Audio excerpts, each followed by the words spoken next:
during an interview with Rhea Tate, the Prime Minister, one, said Gary Griffith was a disappointment, and two, that he, the Prime Minister, was the high-ranking official who met with the Police Service Commission chairman at the time, Bliss C. Prasad. All of this surrounding one man. One man. We do have Mr. Gary Griffith, former Commissioner of Police, on the line. Morning to you, Mr. Griffith.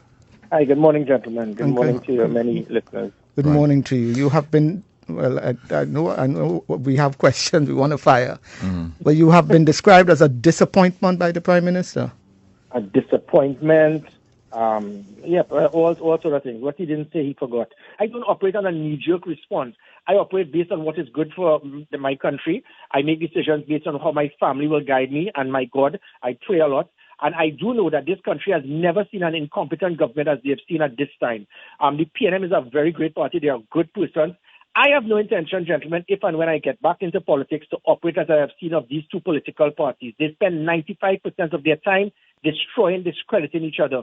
You cannot be willing to serve a country when it is you try to destroy half of the people in our country. That is what we have seen in this present Minister of National Security. I intend to unite the country, not divide it. Sounding like a politician, Mr. Griffith. Sounding like a politician in waiting. Yeah. So I because you gave us two answers at the same time.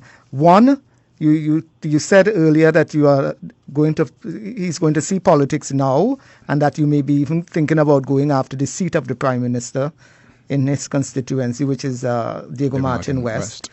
And then you come back and you say, no, you don't. What is it, Mr. What is it? I think our listeners, our citizens who are... Well, no, I am not... Tell us today, are you going to have a political... straightforward answer. Yeah. Don't beat around the bush. Gentlemen, I don't do anything based on Gary Griffith, which is what Keith Rowley did in his decision to remove me. I make a decision based on what is right for the country and what the country wants. There have been many polls being conducted. You could throw a poll right now. 60% have told me I should try to become Prime Minister. 30% told me to reapply as Commissioner, and 10% told me go to hell. So I will continue to listen to what the country has, what the country wants, what the country demands. As it is at this time, I am seeing a massive demand by the country wherever I go, from persons even wearing the ketchup and the mustard colors. There's been a massive demand for a new change. We need positive change in this country.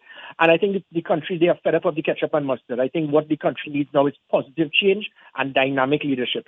Is it therefore this ketchup and mustard should be moved aside and something different be started, which you are going to head? Well, yes, that is a strong possibility. I would decide in the next few weeks, but I can tell you the country is fed up of being divided. They're fed up of politicians on both sides trying to destroy and discredit everyone. That is what we do. I mean, even I could tell you quickly, gentlemen, the main problem I had with the Prime Minister is he was trying to directly influence me in things that he was out of place with. When a Prime Minister will pump $35 million into the police account to try to tell me use that to hire foreign attorneys to directly try to arrest political opponents, that is not how I'm cut.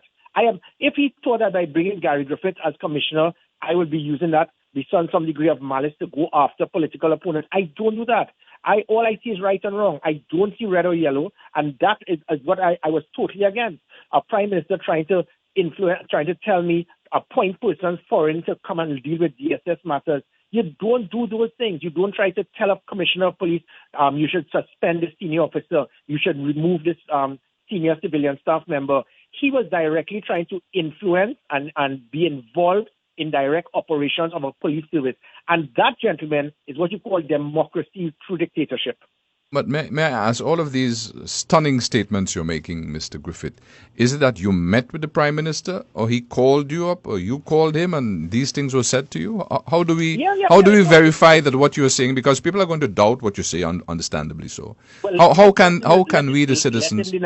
Let him deny it. I challenge him one-on-one, because there would be times I will challenge him to debate and let the country see who they really want to lead this country. Because this man is not fit for office. The things he has done, how he has operated, you cannot continue to be arrogant, obnoxious, and just have a hatred for half of the country because they're not under your political party. We need leadership here with someone who is willing to serve all persons, regardless of race, color, ethnic composition, or political party card. And we have seen it on both sides. It is this we versus them has killed the country. And that is why the base of both sides now has dwindled tremendously. We have seen, gentlemen, let me quickly add it. In 1981, there were 91,000 persons in that state constituency. 10 years later, under the NR, it moved to 127,000. In 2007, the COP then moved to 147,000. I can guarantee you it is now over 250,000 and growing, because the country is fed up of the hatred, the bitterness that both parties continue to put, not the party itself, but the persons who get in those positions, because many of them will never see. They will not ever dream of getting anywhere else, and that is what has killed this country, because persons hold high office and they cannot go and work anywhere else, so they will sell their soul for political survival. I have no intention to operate like that. I will do what is right for my God, the country, and the people of this country.